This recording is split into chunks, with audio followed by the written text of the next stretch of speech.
कहते हैं कि अद्वैत वेदांत है जो बौद्ध धर्म का फोटो कॉपी है, उसी से चुराया हुआ है सारा चीज़। तो अगर वो ऐसा कहते भी हैं तो इसमें कोई बुरी बात नहीं है।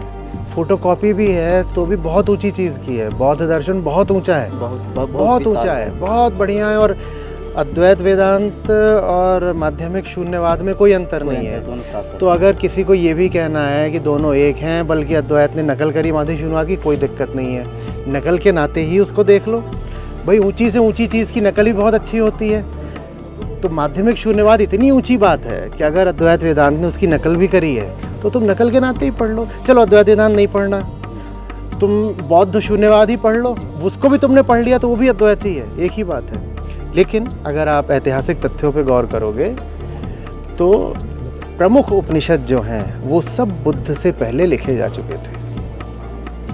तो अद्वैत वेदांत का प्रमाण मांगते हैं कि प्रूफ क्या है कि लिखे जा चुके थे। ये तो जो बौद्ध इतिहासकार हैं वो खुद भी कहते हैं यही कि जो प्रमुख उपनिषद थे, देखिए उपनिषद 3 कालों के में आते हैं। एक है महात्मा बुद्ध से पहले के, एक है महात्मा बुद्ध से बाद, लेकिन बीसी में, समझ रहे हैं जी कि तो समझिए बुद्ध के समकालीन और बुद्ध के 400 साल बाद तक के। और फिर वो जो जिन्हें हम बोलते हैं सांप्रदायिक उपनिषद, ठीक है, जो अलग अलग दिशा से, कुछ योग की दिशा से, कुछ तंत्र वालों ने, कुछ भक्ति वालों ने, उन्होंने भी अपने अपने उपनिषद रच डाले। वो सब फिर और बाद में आते हैं। तो जो प्रमुख उपनिषद थे, जैसे हम कठ उपनिषद कर रहे हैं, तो नचिकेता भगवान बुद्ध से पहले के हैं, ठीक है। इसी तरह से ईश उपनिषद है या केन उपनिषद है, तो ये पहले के हैं। और जो 2 मोटे मोटे उपनिषद है, कौन से, बृहदारण्यक और छांदोग्य, है ना, ये तो हैं ही और पहले के। लेकिन इनमें अद्वैत वेदांत उतना निखर के नहीं आता, यद्यपि इनमें से ब्रह्मवाक्य हमने लिए हैं।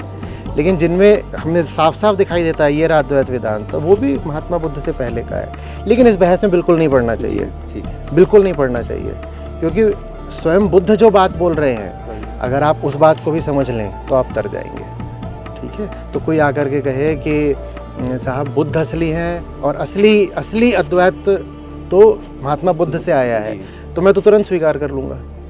इसमें कोई हर्जा नहीं इसको स्वीकार करने को, कहना चाहिए बिल्कुल बिल्कुल बिल्कुल, ठीक है। Thank you.